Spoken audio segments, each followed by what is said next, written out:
Queridos, vamos a continuar con nuestro estudio del proyecto de psicología para neurólogos.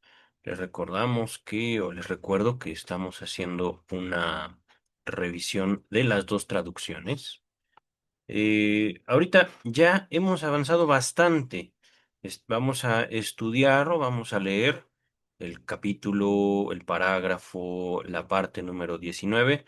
Están viendo en pantalla la traducción por James Strachey, la Standard Edition, que es, digamos, la versión estandarizada, la que se conoce mayormente, la que tiene mayor divulgación dentro de, digamos, el mundo psicoanalítico. Ajá. Eh, en español, claro está. Porque las obras de Sigmund Freud fueron escritas en alemán. Pues Sigmund Freud escribía en alemán porque estaba inserto, vivía en una sociedad alemana. Bueno, están viendo en pantalla el texto que nos va a ocupar el día de hoy, que no teman, es un texto realmente pequeño, 2 páginas y media, pero por lo mismo, ahorita voy a mostrarles en pantalla la traducción por Luis López Ballesteros. Ya hemos leído todo esto. En la descripción de este video van ustedes a encontrar toda la lista de reproducción que al momento este video lo programaré para salir el 29 de septiembre, lunes 29 de septiembre del 2025, pero a su tiempo la lista de reproducción completa la encontrarán en la descripción de este video. Ajá. Lista de reproducción con las dos traducciones, que también les recuerdo, este es el único canal de YouTube que ya tiene, de hecho, todo, toda la obra de Sigmund Freud, leída, comentada, compartida, enseñada aquí en YouTube, ¿vale? Toda la obra de Sigmund Freud me tomó alrededor de 900 horas y por supuesto mi intención no era nada más leer como periquito, sino también hacer un comentario del texto, ¿vale? Entonces, encontrarán en la descripción de este video la lista de reproducción de el proyecto de psicología con la traducción Luis López Ballesteros, que es lo que estamos haciendo ahorita. Y encontrarán también la lista de reproducción del proyecto conforme la Standard Edition. Eh, Sin embargo, les recuerdo que cuando yo comencé los videos a compartir la obra de Sigmund Freud, yo no sabía cómo compartir mi pantalla. Ajá. Yo no sabía cómo mostrar y también me informé con el tiempo. La obra de Sigmund Freud ya es de dominio público, no hay ningún problema con que ustedes puedan leerla en pantalla, ¿vale? Este que están viendo es un archivo que localicé en internet, un PDF bastante extenso. Pueden ver 7.000 páginas, 7.624 páginas. Vamos a menos de una décima parte, pero eh, es un estudio o una lectura, es un abordaje que procuro hacerlo lo más sencillo posible. Y lo digo posible porque hay veces que la lectura del doctor Sigmund Freud tiene que hacerse con cuidado, tiene que hacerse, digamos, con tiempo, con paciencia. Ahorita, antes de iniciar la lectura del día de hoy, les haré nada más un breve comentario. Este, este párrafo lo quise destacar en la lectura del día de hoy, que como están viendo es simplemente la introducción, eh, en el cual, por supuesto, todo esto obedece a una estructura narrativa, obedece a eh, un periodo histórico, social, cultural específico, 1895, y a una sociedad, por supuesto, muy particular, la sociedad de Viena, Austria, donde vivía Sigmund Freud, dominada, digámoslo así, por el pensamiento, el lenguaje alemán. ¿Ah? Y es aquí donde descubrí algo. Ajá. Como pueden ver, eh, la intención de Freud es hacer ciencia natural. Ajá. Natural Wissenschaft o Wissenschaft, perdón. Ciencia natural quiere decir una descripción, un abordaje, un estudio, una experimentación de los recursos físicos. Ajá. Ciencia natural se oponía, que de hecho igual y lo podremos encontrar en Google, se oponía a las ciencias del espíritu. Se oponía no como bueno o malo, no como uno contra el otro, sino como dos caras de la ciencia, ajá, en tiempos de Sigmund Freud. Y estudiando, esto fue lo que me llamó la atención. Leyes generales del movimiento. Y lo googleé. Ajá. Ahorita quisiera mostrarles brevemente, estoy abriendo otra pantalla, seguramente Google me va a ayudar. Leyes generales del movimiento, ¿cuándo se formularon y por quién? Están viendo mi pantalla, ¿verdad? Isaac Newton, 1687. Y bajé este libro también, Principios matemáticos de la filosofía natural. Y lo comencé a leer. Por supuesto, no me detendré más en la introducción. Ahorita vamos a regresar justo a un empeño, un intento del doctor Sigmund Freud de describir, de estructurar, de argumentar una psicología que sea una ciencia natural, es decir, una ciencia tal vez no exacta, pero que sí permita la experimentación. Ajá. Pasamos ahorita rápidamente un contexto. Ya todo esto lo tenemos estudiado a detalle. La concepción cuantitativa se nos habla acerca de, eh, digamos, un principio de economía física. Ajá.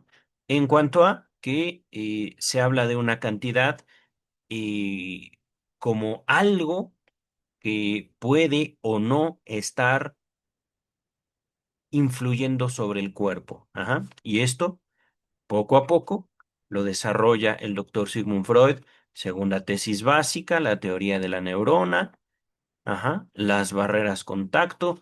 Vimos cómo en tiempos de Freud no había los microscopios que al día de hoy permiten a los neurólogos orientarse en cuanto a una sinapsis, pero Freud lo teorizó. Ajá. No la sinapsis, sino, digámoslo así, dificultades o particularidades de la comunicación entre las neuronas. Ajá.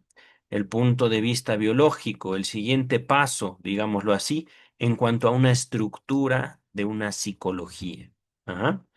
Y, por supuesto, si bien estas formulaciones, estos argumentos fuertemente también influenciados por la ciencia de su época, se cita a Charles Darwin, etcétera, eh, devienen en un futuro no tan lejano en el tiempo descritos aquellos textos, en un movimiento social, cultural, científico llamado psicoanálisis. Ajá.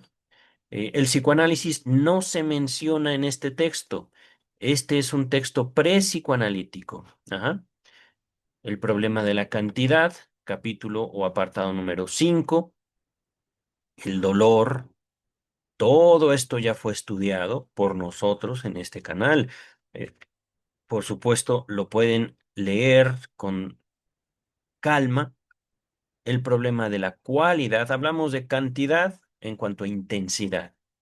Cualidad podemos entenderlo como forma. Ajá. Poco a poco, el doctor Freud se propone, digamos, explicarle a su amigo y, por supuesto, estructurar una teoría de el funcionamiento neuronal, una normalidad y, por supuesto, una patología, una enfermedad, pero no conforme a las enfermedades mentales del año 2025. Ahí hay que ser muy estrictos. Estamos hablando de que el doctor Freud en su tiempo, en su historia, en su comunidad, tenían un problema de salud mental llamado neurosis. Ajá. Neurosis era, digámoslo así, la pandemia de salud mental de su época. Ujú. Para el año 1950, me parece, es cuando las sociedades médicas a nivel internacional empiezan a borrar la neurosis de sus manuales diagnósticos. 1950, ese dato no lo tengo exacto, pero lo pueden ustedes investigar. Ajá.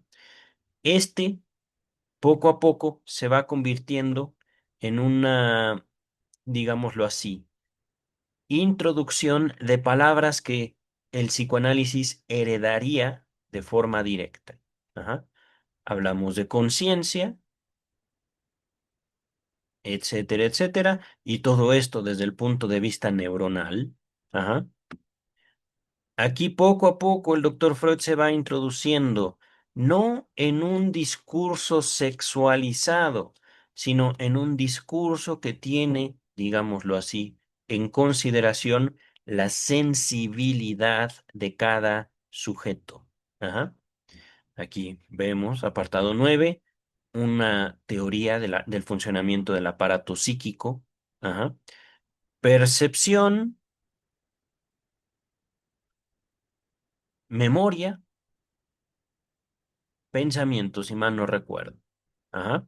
Y esto se introdujo desde los primeros capítulos. Ahorita no me estoy deteniendo tanto en eso. Ajá. Una de las, digamos, paradojas, una de las contradicciones es que efectivamente podemos hasta cierto punto dominar el mundo, entre otras alternativas, negándolo. Ajá. Podemos nosotros soñar, podemos dormir y así abstraernos, así alejarnos, apartarnos, huir del mundo. Pero algo de lo que no podemos apartarnos es de nosotros mismos. Ajá. Eso también lo vimos desde el principio, de forma tal que cantidad, desde el punto de vista de energía, se entiende como la energía que viene del mundo, la Q, ajá, pero también cantidad interna, cantidad intercelular entre las células, entre las neuronas. Ajá.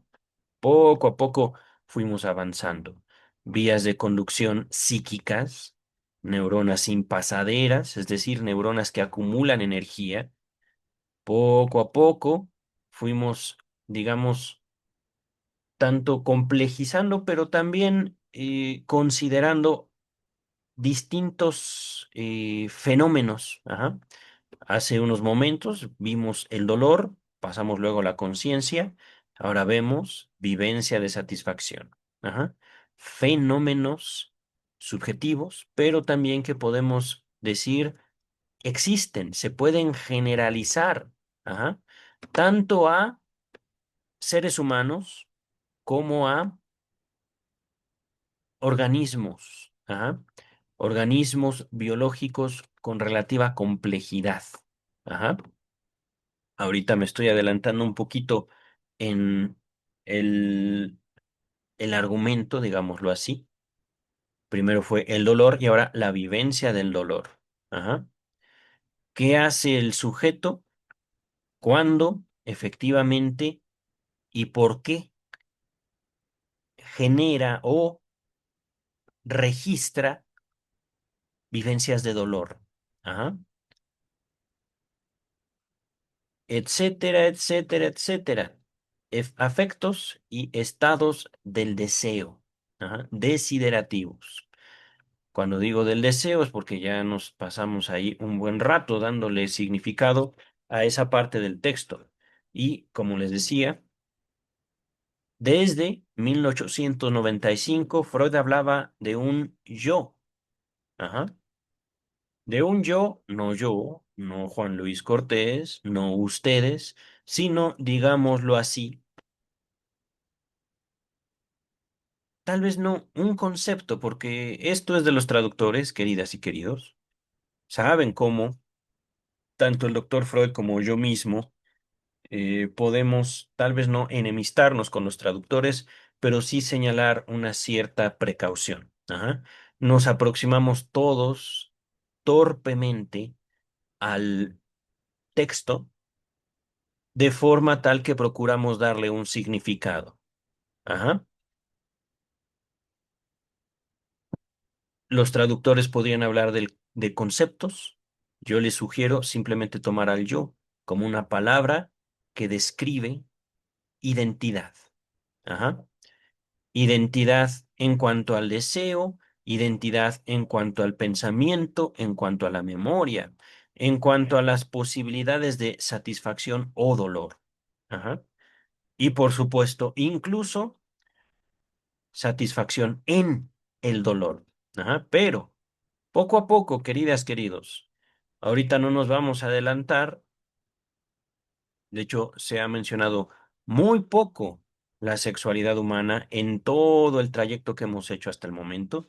Aquí fue donde yo tuve ciertas dificultades. Proceso primario, proceso secundario.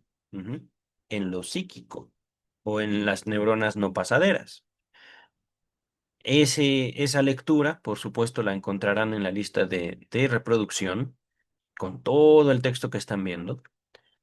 Pensamiento cognoscitivo, el que nos permite conocer, estructurar un conocimiento, y pensamiento reproductivo. Con reproductivo lo establecimos en el video antepasado, no está hablando Freud de sexo, no está hablando Freud de reproducción sexual, está hablando de pensamiento conforme a la memoria, pensamiento que nos permite reproducir aquello que ya vivimos, ajá, que es diferente al pensamiento que nos permite organizar, construir un conocimiento.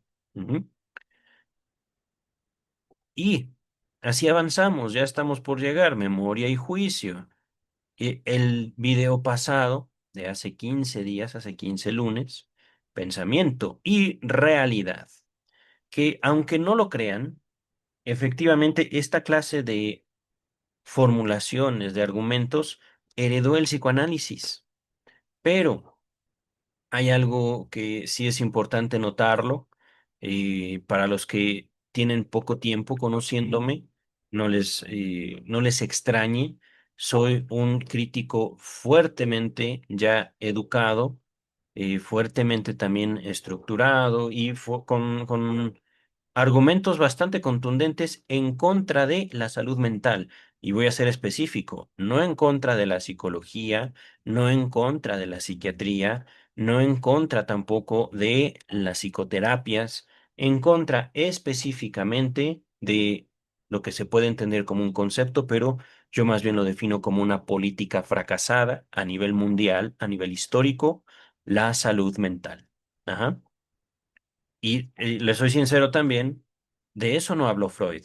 Freud habló de otras cosas, pero justamente es mi aproximación, mi interpretación del psicoanálisis, el que me permite señalar un fenómeno de mi tiempo. Yo nací en 1982, estudié psicología del año 2002 al año 2006, del año 2006 hasta el año presente, 2025, es que yo vengo ejerciendo la psicología en la Ciudad de México y sin embargo, debo también señalarlo, la experiencia, digamos, que tengo con el psicoanálisis. Voy a profundizarlo en otro momento, pero les puedo señalar que sí tuve una introducción en una institución, pero aún así debo señalarlo, no que la institución haya fallado en cuanto a su tarea de transmitirme el psicoanálisis, pienso yo que la institución y los profesionales, los eh, expertos en psicoanálisis con los cuales yo establecí contacto, hicieron un excelente trabajo. Sin embargo, el psicoanálisis es un saber, es una disciplina complicada. Ajá. Voy a definirla así, voy a señalarla así, porque no se trata, digamos, de un conocimiento estructurado, de un conjunto de saberes que uno tiene que repetir como fórmula matemática, como dogma para hacer funcionar el psicoanálisis. No, el psicoanálisis se apoya y vive única y exclusivamente a partir de la experiencia subjetiva del sujeto que se ha puesto, digámoslo así, en contacto con esa realidad, con esa experiencia que el doctor Sigmund Freud a su tiempo, no tan lejos del tiempo que, bueno, del texto que estamos leyendo, llamó psicoanálisis. Es decir, estamos estudiando un texto pre-psicoanalítico, pero donde vemos muchas de las ideas que después darían origen al psicoanálisis. Ajá. Aquí justamente, este es el texto que tenemos por delante, procesos primarios, el dormir y el sueño. Ajá. Y acá ya tengo dormir y sueños. Ajá. Standard Edition, Luis López Ballesteros. ¿Sí? Y por supuesto, señalarles que así como hemos llegado hasta aquí, en este trayecto de el proyecto de psicología, el trayecto del psicoanálisis en el mundo comienza con la interpretación de los sueños, texto que les dejaré al menos en la Standard Edition o ediciones Amorortu, traducciones por James Strachey, es lo mismo, todos estos tres que les acabo de mencionar, lo encontrarán en la descripción de este video, la interpretación de los sueños, y les recuerdo, en aquellos momentos yo no sabía compartir pantallas, cuando lleguemos a la interpretación de los sueños en López Ballesteros, la mostraré. Ajá. Así como estoy mostrando el proyecto de psicología, creo que podemos estudiar la interpretación de los sueños, que es un texto riquísimo. En algunos momentos, no complicado por los conceptos, sino más bien por lo que significan. Ajá. El significado de aquellas palabras que Freud plasma en la interpretación de los sueños. Pero justamente para eso, la importancia de una revisión de dos traducciones. Ajá. Ahorita ya comenzamos procesos primarios, el dormir y el sueño.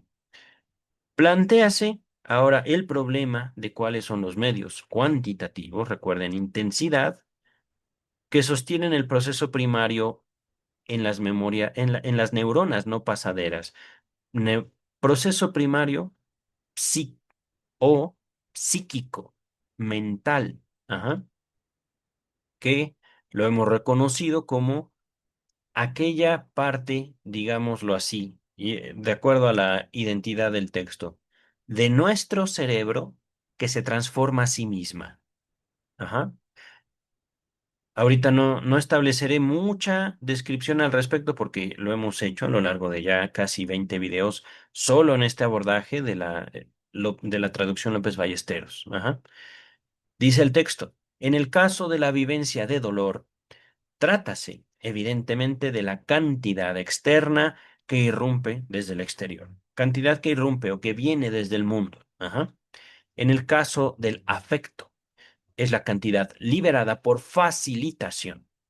En el proceso secundario del pensamiento reproductivo, es evidente que una cantidad mayor o menor de energía interna puede ser transferida desde el yo a la neurona C. Ajá. Esto ya lo hemos, digamos, abordado, pero aquí hay una nota que ahorita la voy a desarrollar, nada más finalizo el texto. Entonces, proceso secundario del pensamiento reproductivo, ahorita hablamos de esto, una cantidad, no sabemos si grande o chica, pero que va desde el yo, desde la identidad a la neurona meta, digámoslo así. Meta, no de Facebook, no de Instagram, sino meta de objetivo.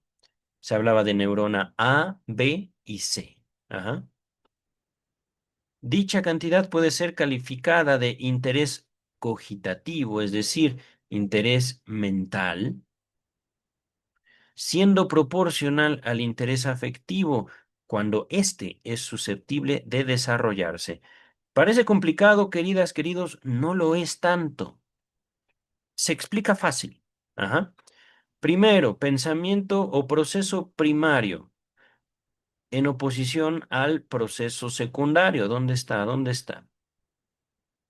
Aquí está.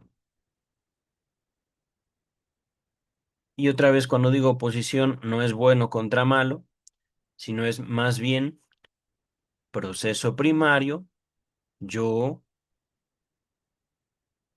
conforme justamente a lo que me dice mi identidad, hago un cierto automatismo, podríamos decirlo. Ajá. Proceso secundario, vamos a enfocarnos en esto primero, es básicamente esta modificación, ajá, de un algo que ya nos afectó antes.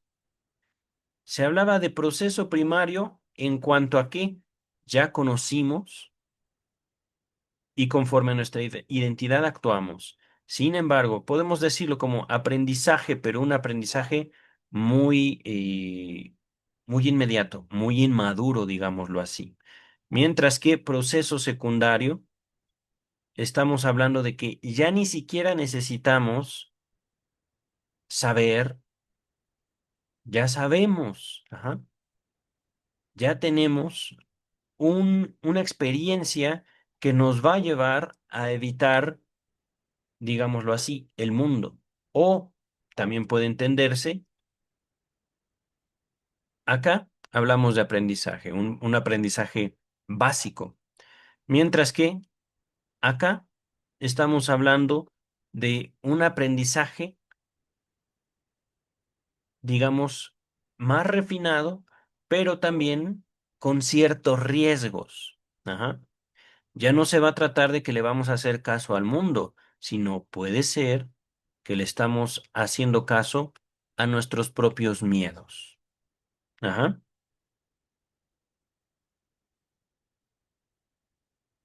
Poco a poco, el doctor Freud se va, digamos, acercando a una palabra que usó después cuando abandona el modelo neurológico, es decir, este texto, así se llamaba, Proyecto de Psicología para Neurólogos, ajá, es decir, vamos a pensar la mente partiendo de las neuronas. Pero después, Freud se apartaría del modelo neuronal para explicarse a sí mismo la mente humana, ajá, o la mente en general.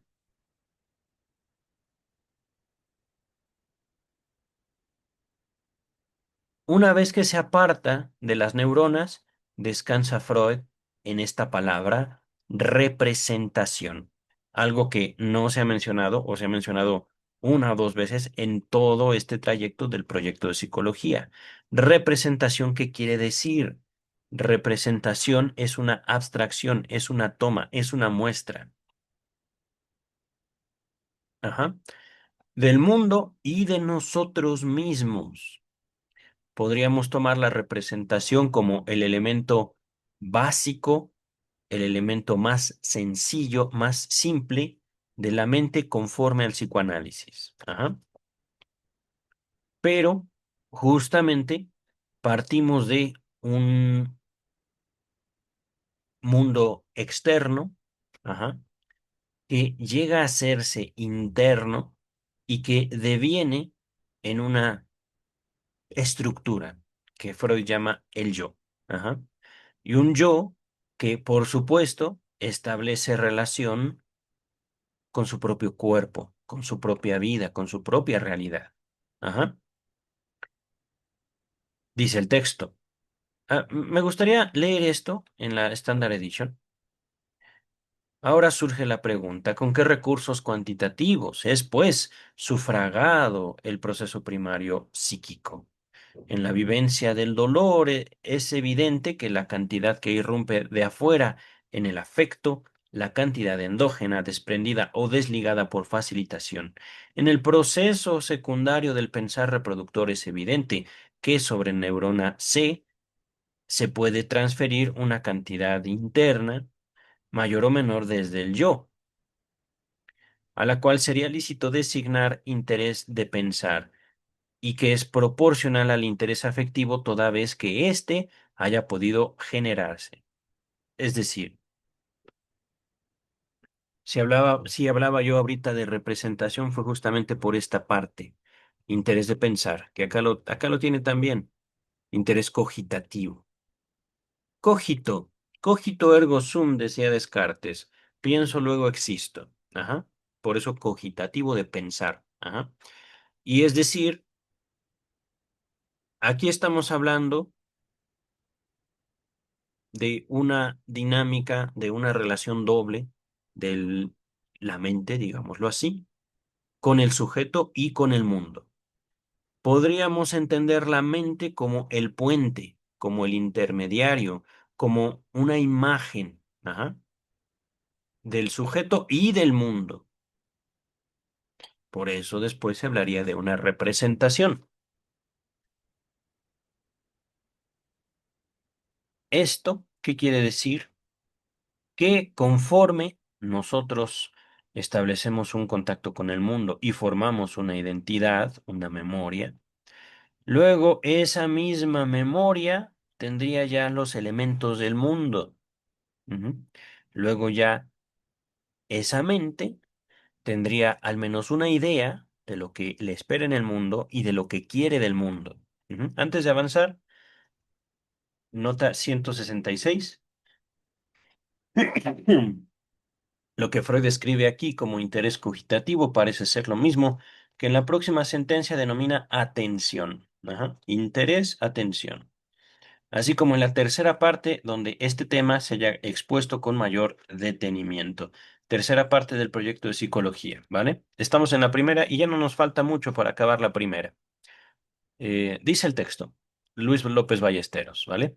La cuestión es si existen procesos y de índole primaria para los cuales sea suficiente la cantidad interna, traída desde la percepción. Ujú.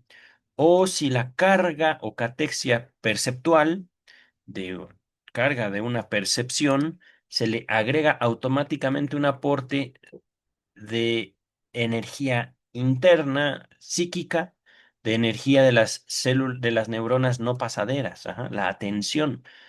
Aquí nótese cómo poco a poco procesos internos van adquiriendo, digámoslo así, un sesgo, una inclinación.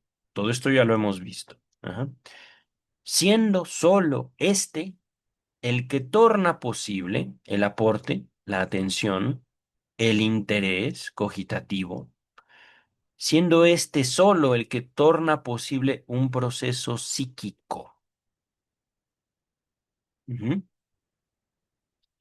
Esta alternativa habrá de quedar abierta a la posibilidad de ser resuelta por referencia a algunos hechos psicológicos particulares.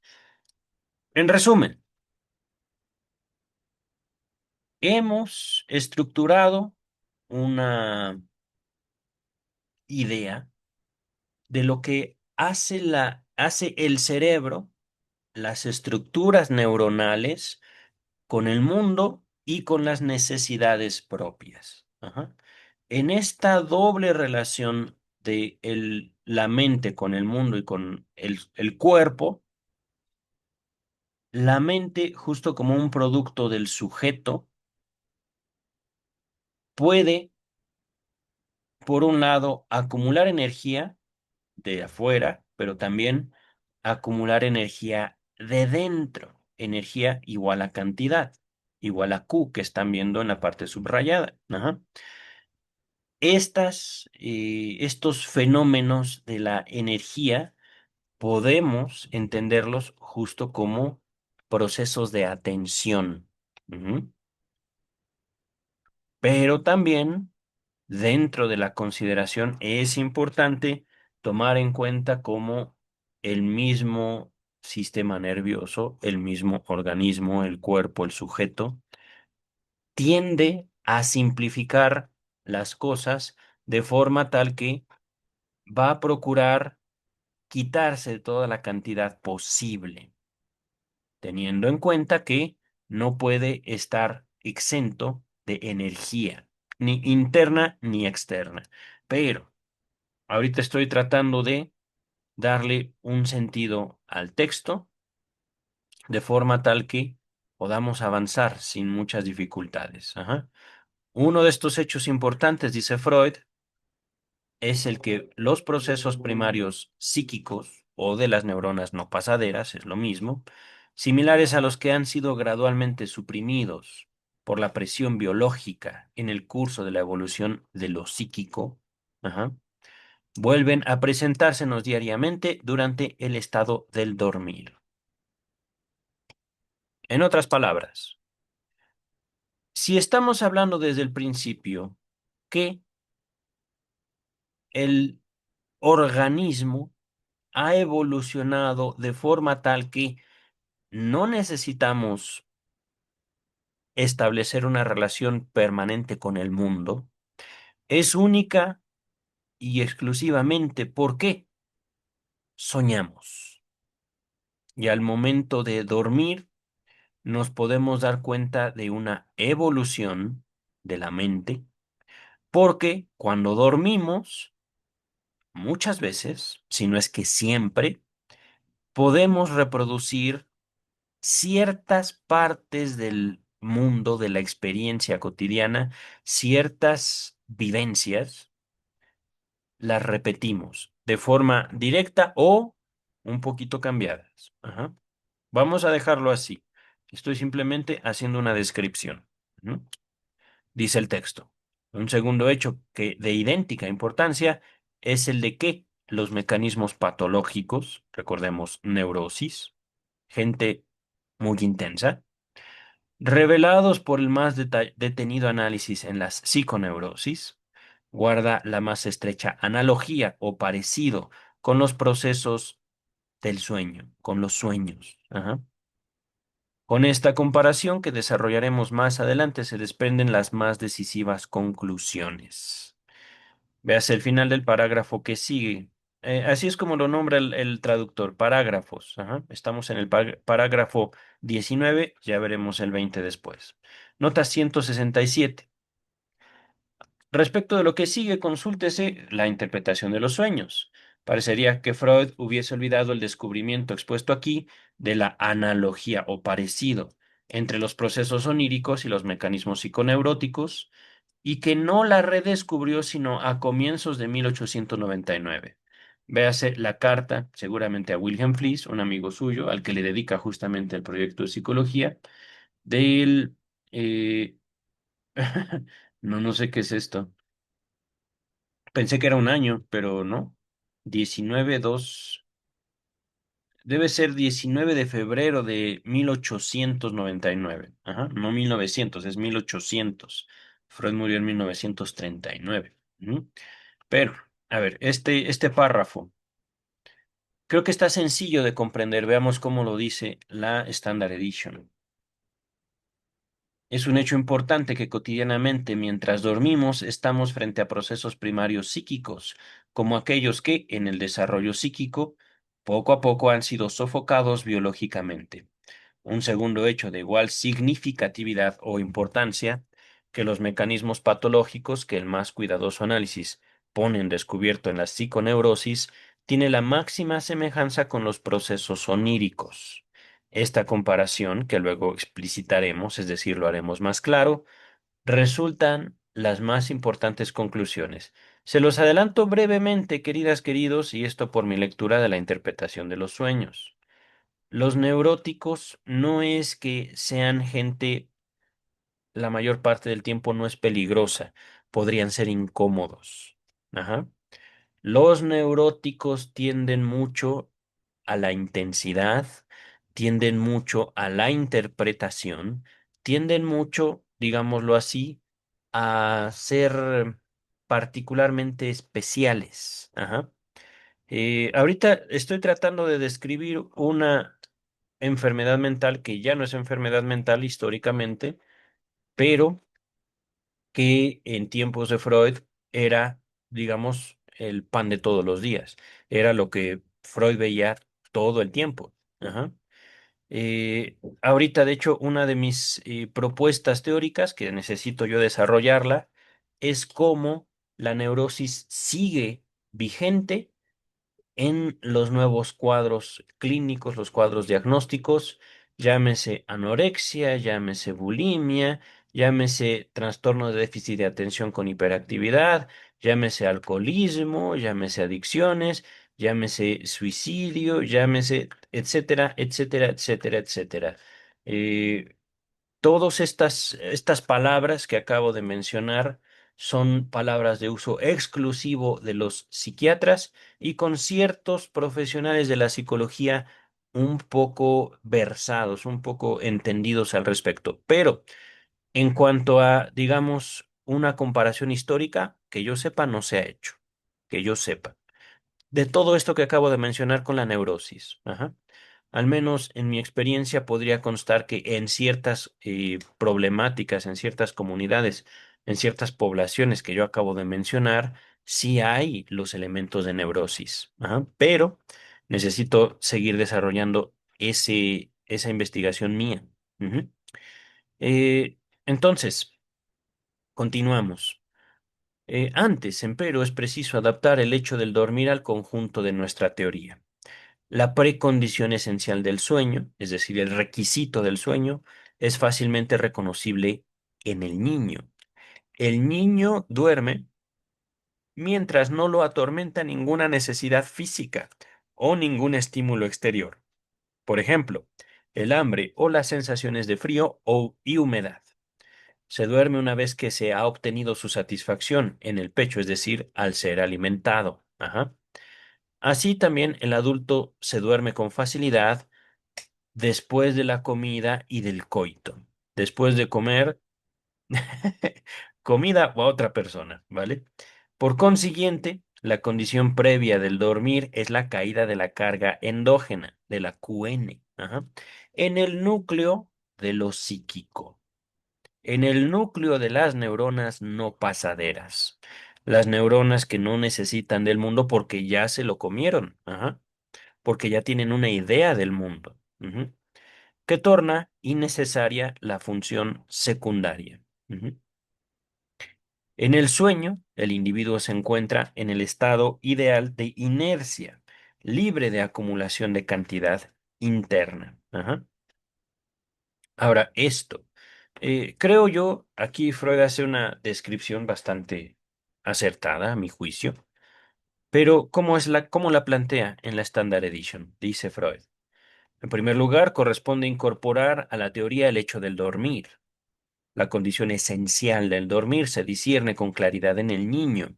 El niño se duerme siempre que no lo moleste ninguna necesidad o estímulo exterior, como hambre o mojadura, humedad. Ajá. Que aquí también podría entenderse como, mamá, ya me hice pipí, cámbiame. Ajá. El bebé. Ujú. Se adormece, continúa, con la satisfacción al pecho, es decir, cuando ya comió. Ajá. También el adulto se duerme fácilmente asterisco, después de la cena y del coito. Ajá. Post cenaem et coitum. Latín, queridas y queridos, porque esto es, digamos, tanto la moral como eh,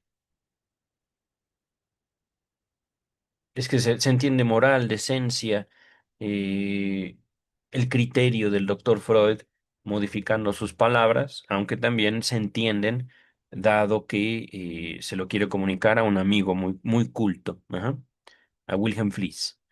Dice el texto, condición del dormir es entonces el descenso de la carga endógena en el núcleo psíquico, que vuelve superflua o inútil la función secundaria. Ujú. En el dormir, el individuo se encuentra en el estado ideal de la inercia, aligerado del reservorio de cantidad interna. Ajá. Vamos a avanzar. Dice López Ballesteros, en el estado de vigilia, es decir, despiertos, esta reserva de acumulación de cantidad se encuentra en el yo, acumulada en el yo. Y podemos admitir que es la descarga del yo la que condiciona y caracteriza el sueño. Con ello está dada, como se advierte al punto, la condición previa de los procesos psíquicos primarios. En el adulto, eh, voy a avanzar, ¿vale? No es seguro si el yo queda al dormir completamente libre de su carga. En todo caso, sin embargo, retrae un sinnúmero de sus cargas, de sus catexias, de su energía. Ajá. Retrae, es decir, las devuelve para sí. aunque al despertar éstas pueden ser restablecidas inmediatamente y sin esfuerzo alguno. Esto no contradice ninguna de nuestras presuposiciones, pero señala a nuestra atención el hecho de que debemos admitir que entre las neuronas bien intercomunicadas es preciso aceptar la existencia de corrientes, digámoslo así, ligaduras, que afectan el nivel total de la catexia, como ocurre en los vasos comunicantes. Aunque el nivel alcanzado en cada neurona en particular solo debe ser proporcional y no necesariamente uniforme. Aquí, queridas, queridos, podemos entender también el cerebro, de acuerdo, digamos, al proyecto de psicología, como una, ¿cómo decirlo?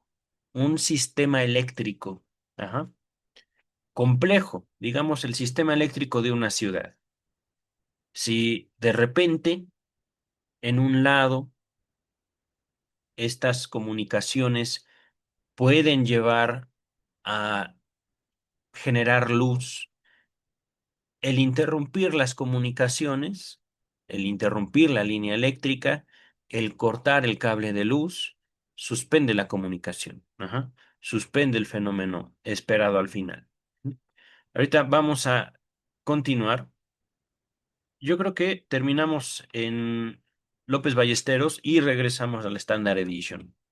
Las características del sueño revelan más de un hecho insospechado. El sueño se caracteriza por una parálisis motriz, es decir, no nos podemos dormir. Una parálisis de la voluntad, ve hacia abajo. La voluntad es la descarga de toda cantidad interna, psíquica. Al dormir, el tono espinal queda parcialmente relajado. Es probable que la descarga motriz de la percepción se manifieste en el tono. Otras inervaciones persisten junto con las fuentes de excitación. Aquí, queridas, queridos, básicamente debemos entender que para dormir no nos tenemos que mover y no podemos, digámoslo, ejercer un acto voluntario. Ajá. Al mismo tiempo que conforme nos aislamos del mundo, cerramos los ojos, buscamos que no haya ruido a nuestro alrededor. ¿Por qué? Porque vamos a dormir. El sistema entero, el sistema orgánico, el cuerpo mismo, entre en un proceso, digámoslo, de aislamiento y relajación. Ajá. Dice el texto. Es sumamente interesante que el estado del dormir comience y sea provocado por la oclusión de aquellos órganos sensoriales que pueden ser cerrados, es decir, los ojos. Ajá. Cerramos los párpados. Al dormir, dice el texto, no han de producirse percepciones. Nada perturba más el sueño que la aparición de impresiones sensoriales, que la catectización, que la carga de lo psíquico desde la percepción. Ajá. Esto parecería indicar que durante la vigilia se dirige una carga constante, aunque desplazable, es decir, una atención hacia las neuronas del falium, digamos, el centro de nuestro cerebro, que por supuesto, les recuerdo esto, después se abandonaría en el psicoanálisis, que reciben percepciones desde los órganos, ajá, es decir, vista, olfato, etcétera, etcétera, etcétera. Siendo pues muy posible que los procesos primarios psíquicos se lleven a cabo con este aporte de psique o de energía de las neuronas no pasaderas, ajá, impasaderas, las neuronas que ya tienen la energía, que no necesitan más. Ajá. Es decir, cerramos los ojitos, nos aislamos del ruido y de repente el ruido viene de adentro. Y de repente, aun cuando nuestros ojitos están cerrados, vemos cosas. Ajá. No estamos alucinando, no estamos enloqueciendo, estamos soñando. Ujú. Dice el texto, queda por ver si las propias neuronas del falium, digamos el centro del cerebro, o las neuronas nucleares adyacentes, es decir, neuronas pegaditas, neuronas muy, muy comunicadas. Ya se encuentran precatectizadas, precargadas. Ajá. Si lo psíquico, si las neuronas no pasaderas retira esas cargas, esa catexia del Fallium, las percepciones inciden sobre neuronas no catectizadas. No pasan de ser leves y quizá hasta sean incapaces de emitir desde las percepciones un signo de cualidad, de forma. Ajá. Es decir, aquí vemos un fenómeno natural, pero conforme nos aislamos y conforme es nuestro propio cerebro el que empieza a gritarnos o al menos a contarnos una historia, a presentarnos una película con nuestros ojitos cerrados, entonces eso que nosotros estamos viendo o viviendo en el sueño está, digámoslo así, como un poquito raro, un poquito modificado. Ajá. Se ve borroso el sueño, no que se vea borroso, sino que las cosas no se ven tan claras, no se perciben tan claras. Ajá. No, no tan 168, así en el manuscrito, pero erróneamente impreso como cantidad en la edición alemana. Ok. Dice y finaliza López Ballesteros. Como ya hemos presumido, al vaciarse las neuronas perceptivas, cesa asimismo una inervación de descarga que eleva la atención. También la explicación del enigma del hipnotismo podría arrancar de este punto. Fíjense, esto es curioso. Ajá. Es decir, relajaditos, nuevamente, ya no vemos nada. Ah, bueno, prestamos más atención a lo que tenemos dentro. Pensamientos, fantasías, preocupaciones, etcétera. Ajá. A veces dormimos, a veces no. ¿Por qué? Pues porque todo eso puede ocurrir. Ahora, el hipnotismo dice, la aparente inexcitabilidad de los órganos sensoriales en dicha condición bien podría obedecer a tal retirada de la catexia de la atención. Es decir, así como nosotros mismos podemos llegar a dormir, el hecho, digamos, de el hipnotismo como un fenómeno, una posibilidad humana, descansa sobre esta posibilidad de confiar. Ajá. Si yo llego con un hipnotista y desde el principio le digo, es usted un farsante, no creo en nada en usted, bla, bla, bla, bla, bla, es más, yo no sé por qué estoy aquí, ya me voy, entonces muy posiblemente no podrá hipnotizarnos. Ajá.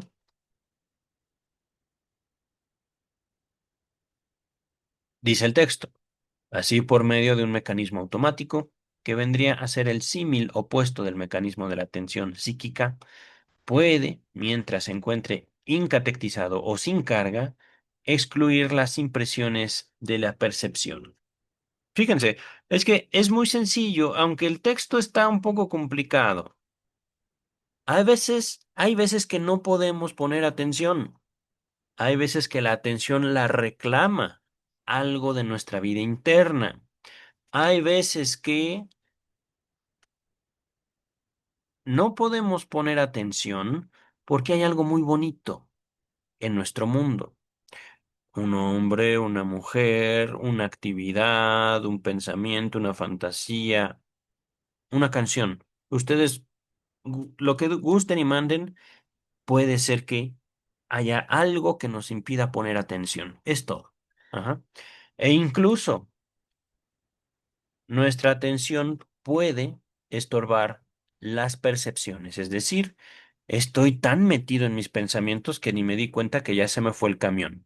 Por poner un ejemplo, estoy buscando un taxi, pero al mismo tiempo me preocupa esto y esto y esto y esto y esto y esto y esto, y mientras yo estoy pensando en mis preocupaciones, ya no vi que se me fueron 5 taxis vacíos. Por ponerles un ejemplo. Otro ejemplo, es de noche, tengo mucho sueño, pero cuando llego a mi cama, pienso y pienso y pienso y pienso y pienso y pienso y pienso y no puedo dormir, por ejemplo. Ajá. Finaliza el texto ahora sí. Lo más extraño, empero, es que durante el dormir ocurran efectivamente procesos psíquicos. Me refiero a los sueños, con sus múltiples características aún incomprendidas. Ahora, James Strachey, la Standard Edition, hablando de el individuo en el dormir se encuentra en el estado ideal de la inercia, es decir, lo tenemos todo, no necesitamos nada. Aligerado del resertorio de la cantidad interna. Ajá. Ahí nos habíamos quedado. Vamos a ver, es un texto cortito, es una página. Este reservorio en el adulto está reunido dentro del yo. Tenemos derecho a suponer que la descarga, esa palabra alemana, la descarga del yo, es lo que condiciona y caracteriza al dormir. Así como, y como de inmediato se aclara, con ello se proporciona también la condición para los procesos psíquicos primarios. No es seguro que el yo se aligere por completo en el adulto durmiente. Como quiera que fuere, el yo recoge un sinnúmero de investiduras que, no obstante, se restablecen enseguida y sin trabajo con el despertar. Ajá.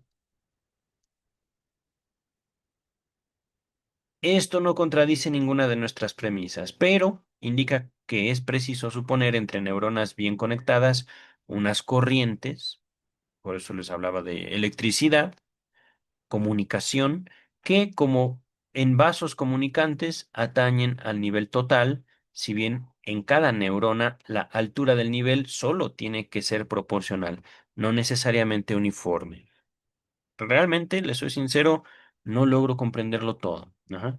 Esto de solo tiene que ser proporcional.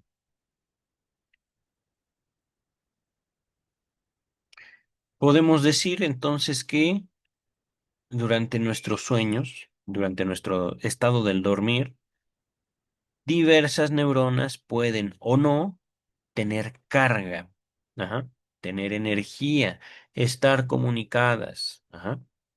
Dice el texto.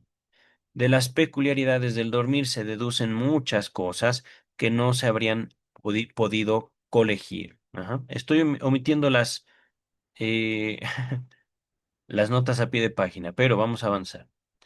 El dormir se singulariza por una parálisis motriz, una parálisis de la voluntad. La voluntad es la descarga de la cantidad interna psíquica global. Miren, aquí me gustó esta definición. La voluntad no es el deseo. La voluntad es lo que nos permite vivir. Ajá. En el dormir, dice el texto, el tono espinal está en parte rescindido. Digámoslo relajado, ajá, rescindido. No sé qué significa esa palabra. Es probable que la descarga motriz perceptual se exteriorice en el tono. Ajá. Otras inervaciones subsisten junto con sus fuentes de excitación. Es en extremo interesante que el estado del dormir se inicie y sea provocado por el cierre de los órganos sensoriales clausurables. Ok.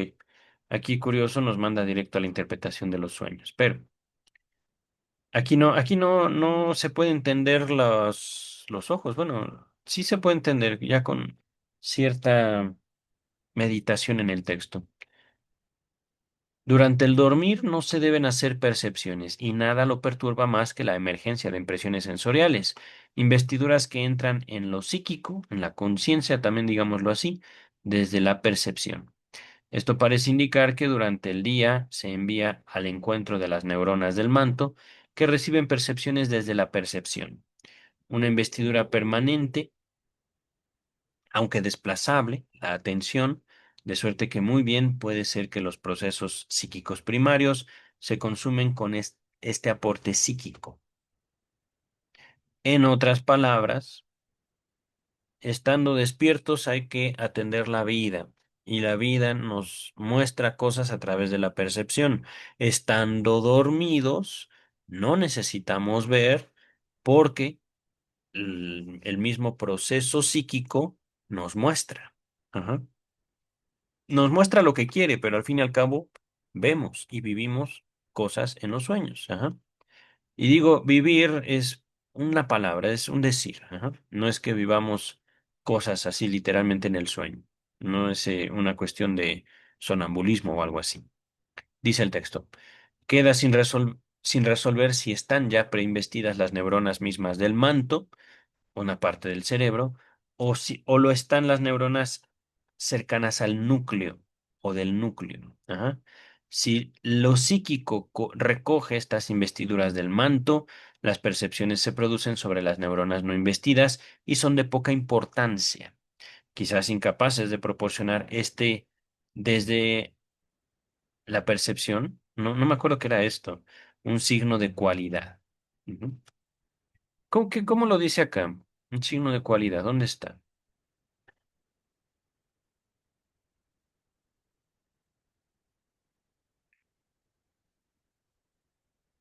Aquí está. Desde la percepción, ¿es correcto? Ok, vamos a ver.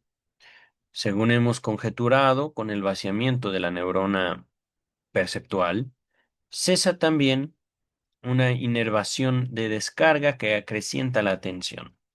También el enigma del hipnotizador se deberá abordar aquí. Sobre este recogimiento de la investidura atención en la hipnosis, ha de descansar la aparente inexcitabilidad de los órganos sensoriales. Ajá.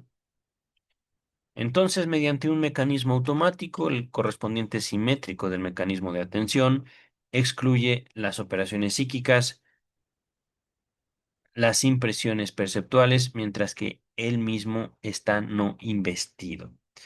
Aquí sí se me complicó bastante, queridas, queridos. Finaliza el texto. Ahora bien, lo más asombroso es que en el dormir discurren unos procesos psíquicos, los sueños, que prestan muchos caracteres no entendidos. Ajá. Pues bien, queridas, queridos, vamos a dejarlo hasta aquí. Ya veremos el próximo lunes una aproximación a la interpretación de los sueños. Y por supuesto, si ustedes quieren, pueden leer la interpretación de los sueños. Les invito a que la lean. Es un texto muy bello, pero sí requiere, digamos, de cierta paciencia la interpretación de los sueños. Ajá. Queridas, queridos, nos vemos el próximo miércoles con la lectura de Michel Onfray, Freud como el crepúsculo de un ídolo, ¿vale? Bye.